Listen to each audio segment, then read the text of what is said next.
Silakan duduk Bapak Saudara yang dikasihi Tuhan. Shalom. Puji Tuhan, pagi hari ini kita bersama-sama boleh kembali beribadah dan tiba saatnya untuk kita belajar firman Tuhan pada pagi hari ini. Ya, temanya sudah muncul di hadapan kita. Today is Christmas Day. Luke chapter 2 verse 11. Ini hanya pembukaan saja bahasa Inggrisnya, nantinya tidak seperti itu. Nah, mungkin Bapak Ibu kata, loh hari ini kok Natal masih 11 hari lagi ya. Kalau hari ini Natal Abi ya betul ya. Tapi firman Tuhan katakan today is Christmas Day. Apakah betul? Today is Christmas Day. Nah, kita lihat ayatnya terlebih dahulu. Ya. Lukas 2 ayat yang ke-11. Mari Bapak Saudara kita baca ayat ini bersama-sama. 1, 2, 3. Hari ini telah lahir bagimu Juru Selamat, yaitu Kristus Tuhan di kota Daud. Kalau saya bertanya, kapan Tuhan Yesus lahir? Firman Tuhan katakan bagaimana? Hari ini. Kapan Tuhan Yesus lahir? Firman Tuhan berkata bagaimana? Hari ini. Oleh sebab itu kalau tema pada pagi ini berkata Today is Christmas Day, bukan sesuatu yang salah, tetapi sesuai dengan firman Tuhan. Karena firman Tuhan berkata dengan jelas kepada kita, Lukas 2 ayat yang ke-11. Hari ini telah lahir bagimu, telah lahir bagi kita, Juru Selamat, yaitu Kristus Tuhan di kota Daud. Amin Bapak Saudara, haleluya. Nah, sebelum kita bersama-sama belajar makna hari ini adalah Natal, mari kita melihat sebuah wawasan terlebih dahulu tentang Natal. Yaitu Bapak Saudara, kita perlu mengerti bahwa sesungguhnya perayaan Natal tidak berasal dari tradisi Romawi. Karena mungkin informasi isu yang berkembang tentang Natal yang kita terima sampai hari ini adalah Natal itu berasal dari budaya Romawi, dari penyembahan dewa-dewa, khususnya penyembahan dewa matahari. Ya. Nah, mengapa bisa demikian? Isu tentang Natal ini, bahwa perayaan Natal 25 Desember berasal dari tradisi Romawi saat merayakan dewa matahari pada tanggal 25 Desember, yang kemudian berkembang setelah ditetapkan pada tahun 336 Masehi di Roma pada masa pemerintahan Kaisar Konstantinus Agung. Ya, jadi pada saat itu ada satu kaisar Romawi yang bertobat, yang percaya kepada Tuhan, namanya Konstantin. Dan kemudian kekristenan berkembang dengan luar biasa. Dan kemudian dia juga menetapkan bahwa 25 Desember adalah hari Natal. Tapi sesungguhnya Bapak Saudara, hari Natal itu tidak berasal dari tradisi Romawi. Mengapa? Karena sesungguhnya iman kita, kepercayaan kita kepada kebenaran firman Tuhan itu banyak yang dibelokkan, banyak yang dikaburkan oleh orang-orang tertentu, oleh kelompok-kelompok tertentu, ya, oleh organisasi-organisasi tertentu dan sebagainya. Salah satu contohnya adalah ada di dalam kitab suci, ada di dalam Alkitab. Saat Tuhan Yesus bangkit dari kubur. Ya. Lalu pemerintahan pada saat itu mereka menyogok ya, para prajurit yang menjaga kubur Yesus dengan satu ketetapan bahwa mereka harus berkata bahwa Yesus Kristus itu tidak bangkit, bahwa Yesus Kristus itu tidak keluar dari makamnya, tapi mayatnya dicuri oleh para muridnya. Dan kalau kita lihat kemudian ayat penutupnya berkata, dan itulah cerita yang berkembang sampai pada saat itu, bahkan sampai pada zaman sekarang ini, termasuk kemudian adalah Natal. Ya. Nah, pada masa dunia modern isu tersebut bahwa Natal itu berasal dari perayaan Romawi, dari tradisi perayaan atau penyembahan berhala, mulai berkembang saat dicetuskan oleh teolog liberal Jerman yang bernama Paul Ernst Jablonski dari tahun 1693 sampai 1757. Dan inilah yang di dalam dunia modern kemudian semakin berkembang. Namun, Bapak Saudara, perlu kita ketahui bahwa ada beberapa artikel, ini salah satunya, ya, bahwa sebelum ditetapkan sebagai dokumen perayaan gerejawi, ada seorang uskup yang bernama Theophilus dari Kaisarea. Mulai tahun 160 Masehi telah merayakan Natal pada tanggal 25 bulan Kislew. Ini kalau bulan Ibrani. Dan itu kalau dikonversikan dalam kalender Gregorian itu sama dengan bulan Desember. Sudah ada perayaan Natal sebelum abad keempat ketika Kaisar Romawi menetapkan Natal tanggal 25 Desember. Ada beberapa uskup, pemimpin gereja yang di abad kedua, sebelum abad keempat, itu sudah merayakan Natal, bahkan sudah menetapkan perayaan Natal itu sebagai sesuatu yang perlu diperingati oleh gereja Tuhan. Oleh sebab itu, Bapak Saudara yang dikasihi Tuhan, jangan kita ragu, jangan kita bimbang ketika kita beribadah Natal, ketika kita memperingati Natal. Mari kita memperingati dengan hati yang bersyukur, dengan hati yang bersukacita. Kalau ada orang mungkin bertanya dan sebagainya, mungkin ini salah satu informasi yang Bapak Ibu Saudara dapat kemukakan. Kalau mau lebih jauh lagi nanti Bapak Saudara bisa belajar, bisa mencari artikel-artikel tentang Natal 25 Desember. Ada banyak, dan walaupun ada kontroversi dan sebagainya, tapi kalau menurut saya ini sesuatu yang baik untuk kita semuanya. Nah, tapi sesungguhnya apa yang terpenting dari Natal, Bapak Ibu Saudara? Apa yang terpenting? Apakah yang terpenting itu tanggalnya? Apakah yang terpenting itu mungkin kejadiannya dan sebagainya? Adalah sesuatu yang baik dan penting memahami Natal dari segi kronologis, dari segi urutan peristiwa berdasarkan waktu seperti tadi ya. Juga memahami Natal dari segi historis, dari segi sejarahnya. Natal itu adalah sejarah yang betul-betul terjadi, peristiwa yang betul-betul terjadi. Namun Bapak Saudara yang dikasihi Tuhan, yang terpenting memahami Natal adalah dari segi teologis, yaitu memahami makna kelahiran Yesus Kristus di dalam dunia ini, di dalam hati kita, dan menghayatinya dalam kehidupan sehari-hari kita. Ini yang terpenting, Bapak Saudara, bahwa kita selalu mengerti, selalu menyadari bahwa Yesus Kristus benar-benar lahir ke dalam dunia ini oleh karena kasih Tuhan yang begitu besar akan dunia ini. Dan terlebih kita yang sudah percaya, sudah beriman kepada Tuhan Yesus. Yesus tinggal, lahir di dalam hati kita sehingga kita bisa menjalani kehidupan ini, menghayati kehidupan ini bersama-sama dengan Tuhan. Mari Bapak Saudara, kita akan belajar arti hari ini adalah Natal. Apa makna hari ini adalah Natal?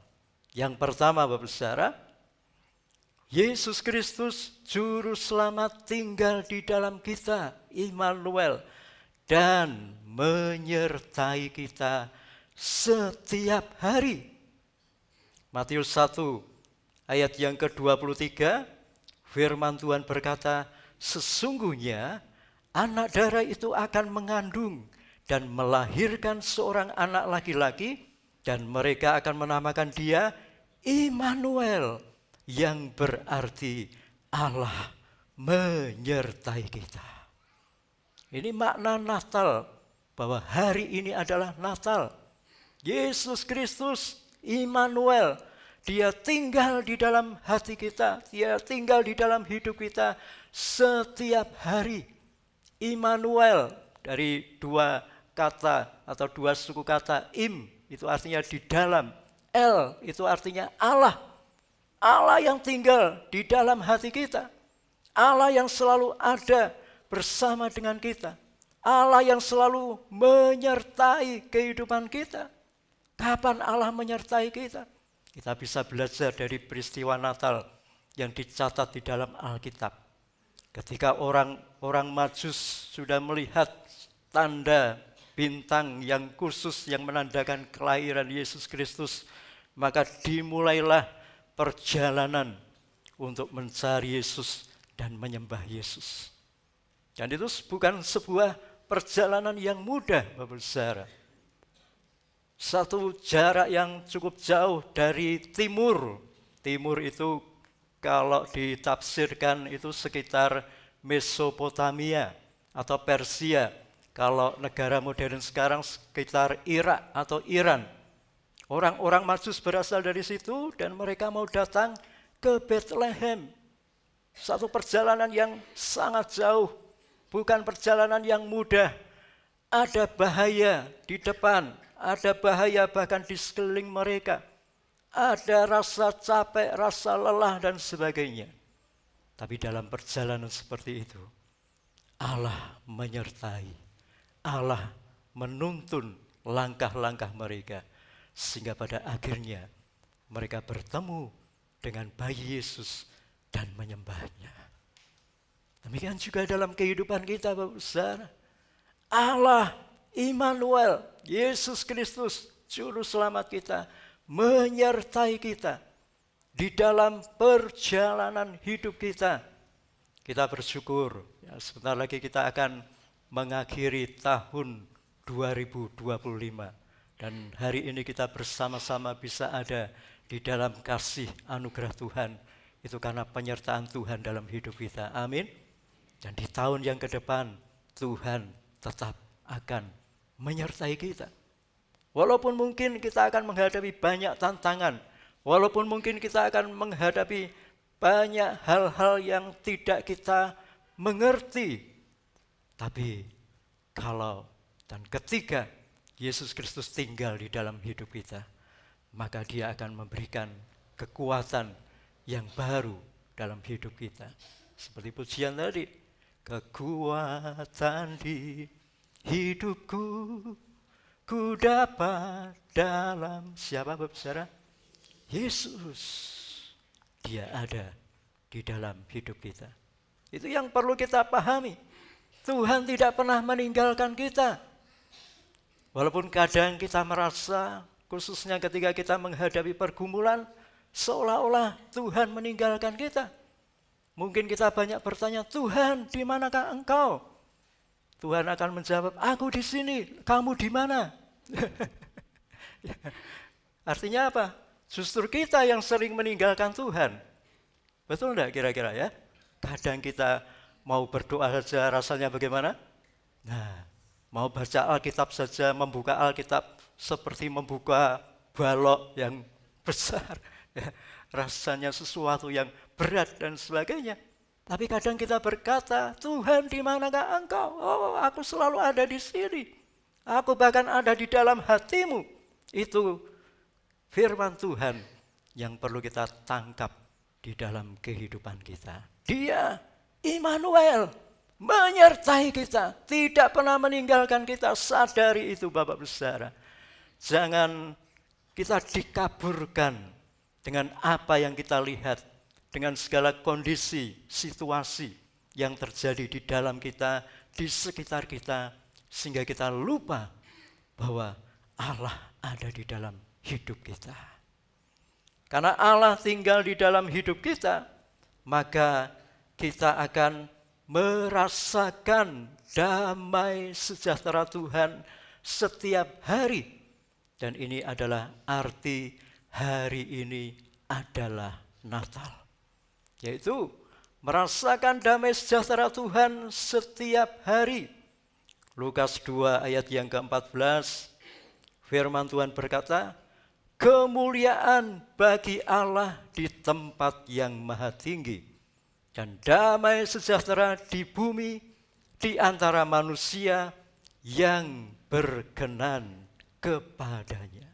Berita Natal dimulai dengan kemuliaan bagi Allah di tempat yang maha tinggi dan damai sejahtera di bumi di antara manusia yang berkenan kepadanya. Di antara manusia yang beriman kepada Tuhan Yesus, di antara manusia yang memberikan hidup sepenuhnya kepada Tuhan, di antara manusia yang mengakui dengan mulut dan hatinya bahwa Yesus Kristus adalah satu-satunya Tuhan dan Juru Selamat, maka damai sejahtera dari Tuhan itu akan melimpah di dalam hidupnya.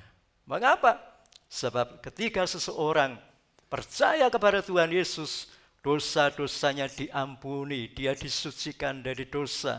Dosa adalah penyebab utama mengapa manusia tidak mengalami damai sejahtera.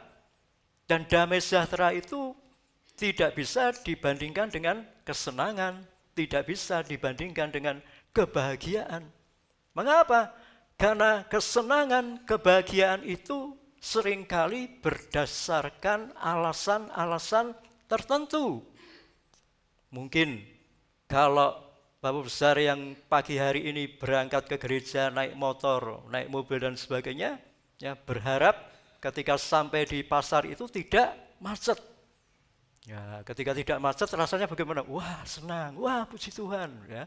Tapi ketika macet rasanya bagaimana? Aduh kok macet ya? Ada satu kecewa dan sebagainya.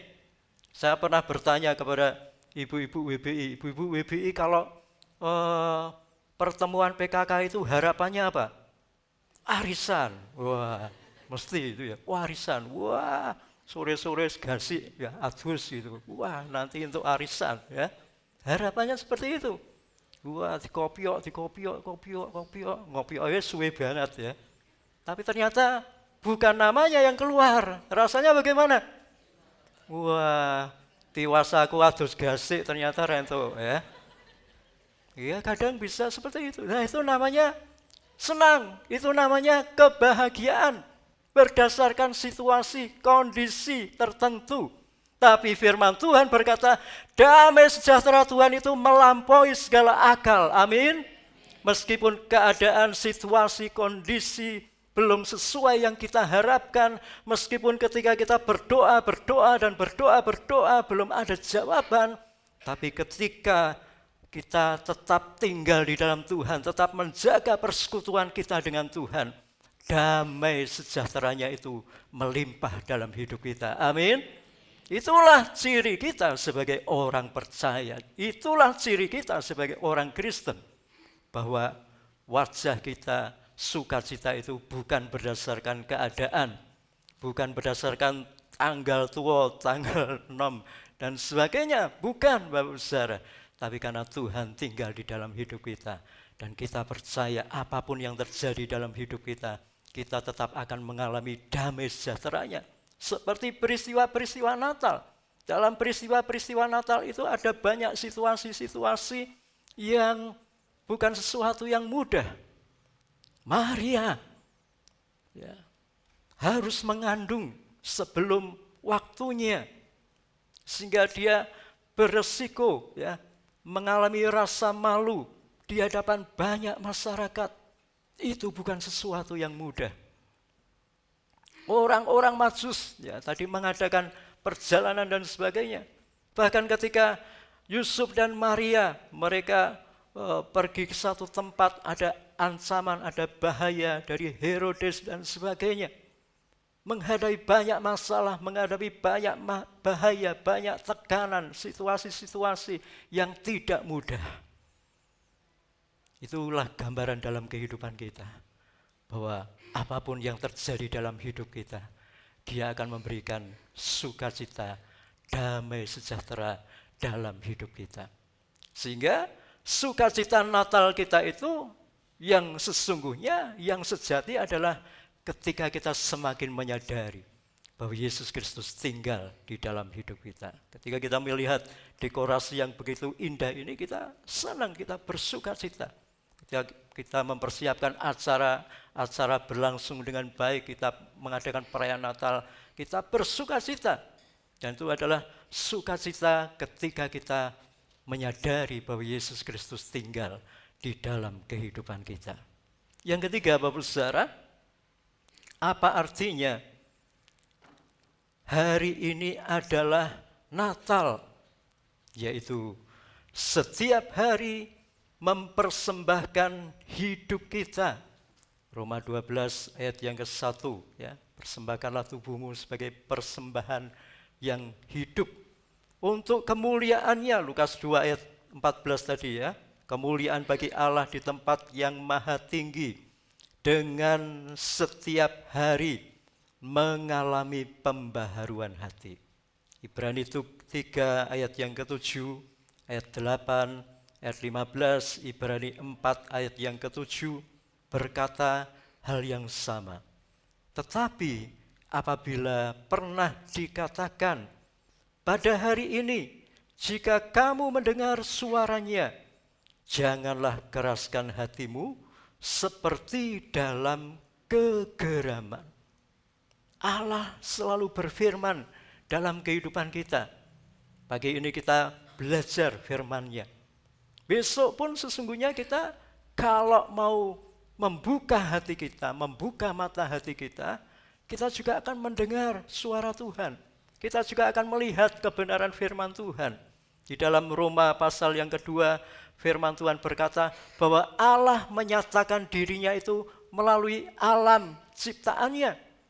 Sehingga manusia tidak bisa mengelak eksistensi Allah, keberadaan Allah, Allah sebagai pencipta alam semesta ini.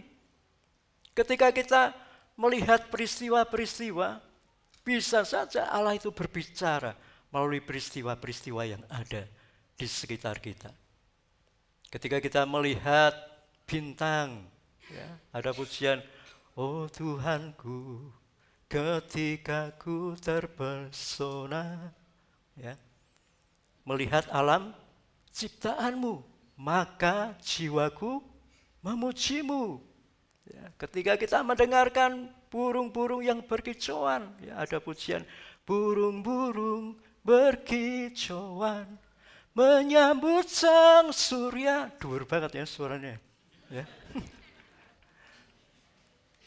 Ketika kita memperhatikan sekitar kita, Allah itu bisa berbicara melalui matahari yang bersinar di waktu pagi.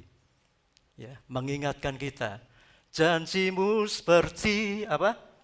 Fajar pagi hari yang tiada pernah terlambat bersinar. Ya, di sekitar kita melalui peristiwa-peristiwa yang ada, Allah mau berbicara dalam kehidupan kita. Amin. Apalagi ketika kita sungguh-sungguh, ya, secara pribadi membuka Alkitab kita, Allah berbicara kepada kita. Allah berfirman kepada kita. Ketika kita mau mendengar hamba-hambanya yang sedang mengajarkan firman Tuhan, saat itu Allah berbicara kepada kita. Dan firman Tuhan berkata, buka hati kita, jangan keraskan hati kita. Buka hati kita, biarlah hati kita menjadi hati yang lembut seperti tanah yang siap ditaburi dengan benih-benih. Sehingga benih-benih itu akan tumbuh, bahkan berbuah, berlipat kali ganda.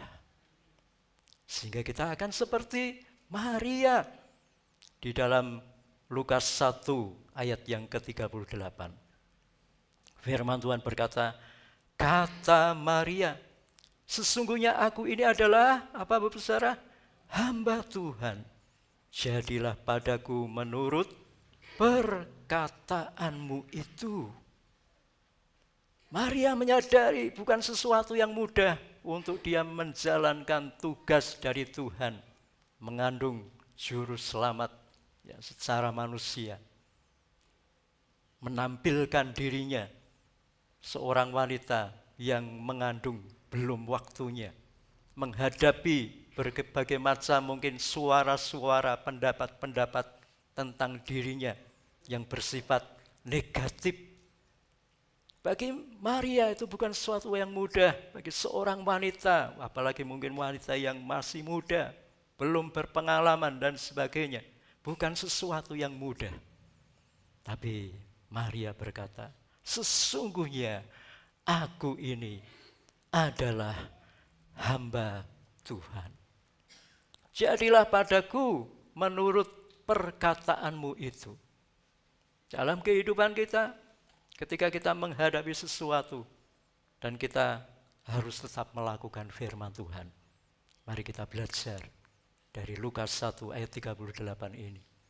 Dan belajar berkata seperti Maria, menyadari keberadaan kita, menyadari posisi kita, bahwa kita semuanya adalah hamba Tuhan yang mau belajar, duduk diam di bawah kakinya, mendengarkan firman-Nya, membuka hati untuk firman Tuhan, memenuhi hati kita, sehingga bukan keinginan kita, sehingga bukan kehendak kita, bukan kemauan kita, tetapi kehendak Tuhan yang kita lakukan di dalam kehidupan kita. Itu adalah Natal. Hari ini, setiap hari kita mau belajar untuk melakukan kehendak-Nya dalam hidup kita. Meskipun bukan sesuatu yang mudah, tetapi Roh Kudus akan memberikan pertolongan dalam hidup kita. Seperti Maria. Maria mengandung bukan karena perbuatan seorang laki-laki, bukan karena Yusuf khususnya, tapi Maria mengandung karena karya Roh Kudus. Roh Kudus yang tinggal di dalam hidup kita akan menolong kita, akan menguatkan kita, akan meneguhkan kita, akan menopang kita, akan memberikan dorongan kepada kita agar kita tetap maju dan maju untuk melakukan kebenaran firman Tuhan. Kadang di sekolah itu ada siswa yang ketika diminta untuk tugas, misalnya sebagai petugas upacara, tidak mau. Tidak bisa Pak. Kadang saya dekati, ayo kamu tugas. Wah, tidak bisa Pak. Tidak bisanya bagaimana? Oh seperti ini, oh nanti Pak Tim ajari. Seperti ini ya. Nah, bisa, mau belajar. Demikian juga dalam hidup kita, Roh Kudus menolong kita, Roh Kudus membantu kita. Ada Bapak Gembala juga yang akan menolong kita, membantu kita untuk kita bagaimana melakukan kebenaran firman Tuhan dalam hidup kita. Yang terutama adalah menyadari bahwa diri kita adalah hamba Tuhan, sehingga kehendak Tuhan yang terjadi dalam hidup kita. Tim worship bisa mempersiapkan diri. Kita sampai pada kesimpulan.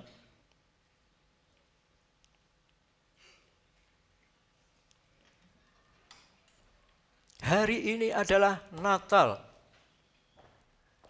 yaitu setiap hari menyadari penyertaan Tuhan dalam hidup kita. Setiap hari mengalami damai sejahtera Tuhan dalam segala keadaan. Dan yang ketiga, setiap hari mempersembahkan hidup kita untuk melakukan kehendak Tuhan. Sekali lagi nanti kalau ada yang bertanya, kapan Yesus Kristus lahir? Apa jawabannya Bapak Saudara? Hari ini. Bukan yang terpenting tanggalnya, waktunya.